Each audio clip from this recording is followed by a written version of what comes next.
Hi, my name is Xandrine Foxfire. I am the domestic violence advocate at the Eastern Panhandle Empowerment Center. So, being a victim advocate is primarily lending your voice to victims of violent crime. In my situation, I directly work with primarily battered single people. I offer a lot of courtroom advocacy and emotional support. We mainly focus on building a rapport with victims and making sure that they feel seen and heard. I think that it's a very important thing to give back to the community. So I was on the phone with my advisor and we were discussing my transfer from digital media to criminal justice, and I was explaining to her that I wasn't really sure of my place in criminal justice. I just know that it's something I'm interested in, and I in particular was very interested in ways to better my community, and she let me know that the Victim Advocacy program was in its very first year here at Blue Ridge, and I was ecstatic. I was like, I would love to sign up. I had never heard of Victim Advocacy before. I was so excited to enter this new arena and learn a little bit about how the course was looking throughout Blue Ridge. And the more that we settled into it, the more we were like, this needs to grow. This is a very important thing that we're doing. My professor, Katie Spriggs, is one of the lead coordinators at EPIC. She is a wonderful teacher, hands down one of the best I've ever had. And she fully prepared us for what this line of work looks like. It is a lot of service planning, kind of deciding what case management is going to look like for you according to your boundaries and your limits, and trying to figure out where on the line you stand when it comes to offering your voice to other people. I have learned a lot about specifically circuit courts and the magistrate court system, or the family court system here in West Virginia. I had no prior experience going into it. I knew a little bit about law, but it was primarily copyright or patent law. So going into the course, I learned so much about what family court looks like for a lot of our clients and what being in front of a magistrate is like. I also got to learn a lot about protective orders and all of this information about how to really use the resources the courts offer. It's wonderful.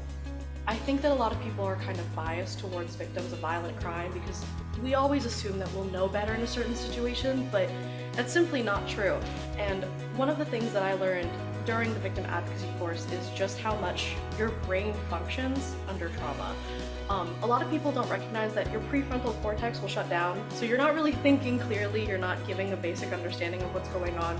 You're in full fight or flight. And a lot of people like to pretend oh, I would never do that. If someone was stalking me, I would run. If someone was about to hit me, I would leave. But you really don't know how you're going to react in that situation until you're in it. And a lot of people are so shocked that they don't really know what to do. I think as far as skill set goes, being resourceful is one that not a lot of people acknowledge. I feel that most people don't understand common sense is kind of a privilege.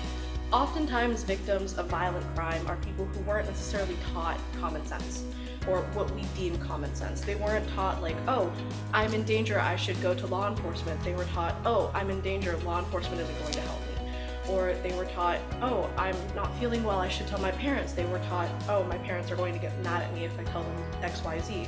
So it's really important to me for everyone to acknowledge, hey, what may be common sense to you isn't common sense to everyone, and being able to bring resourcefulness to the table and say, okay, here's how you do this, here's how you do this. I think that the solution to this should be this. Just offering that problem solving, it means a lot to a lot of people.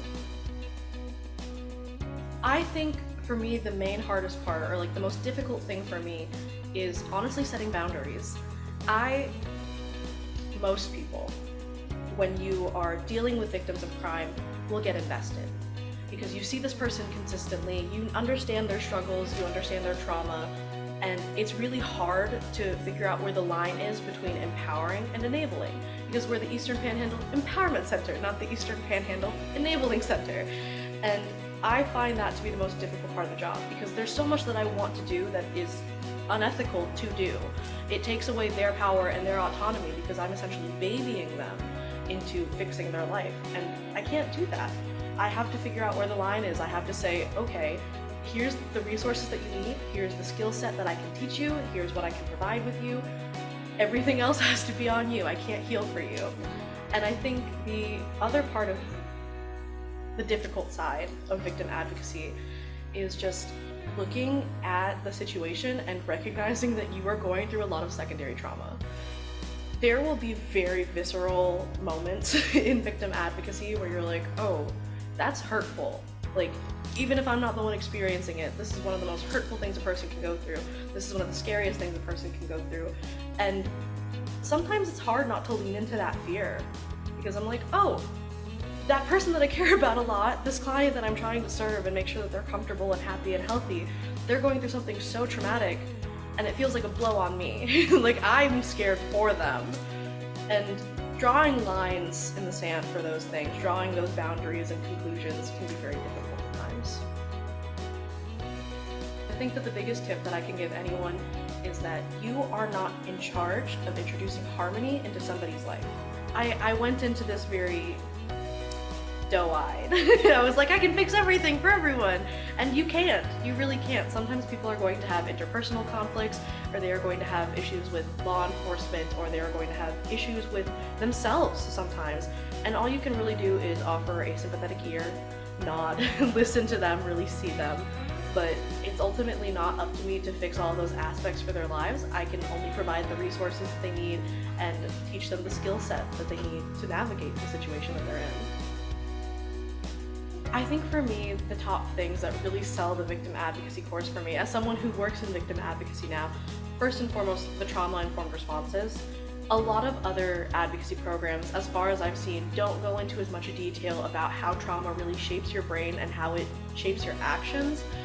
There's a lot of ugly when it comes to victim advocacy, and you will see people in a state that they're not comfortable being in. So I feel I was very much prepared for that through the course. And alongside that, they prepared me for NACP credentialing. That's the National Advocacy Credentialing Program. They really hammered into us exactly what you need to be certified for that course. And it's helped me greatly. I've learned so much through them. I think if you've ever considered yourself a mom friend, or like the parent friend of a friend group, and you're interested in social work or criminal justice at all, victim advocacy is for you, because I see a lot of these people have a very nurturing personality type, and they want to better their community, they want to be helping people around them, and this is the ideal way to do it. I've never felt more accomplished and enriched in my life than I have being in the victim advocacy program.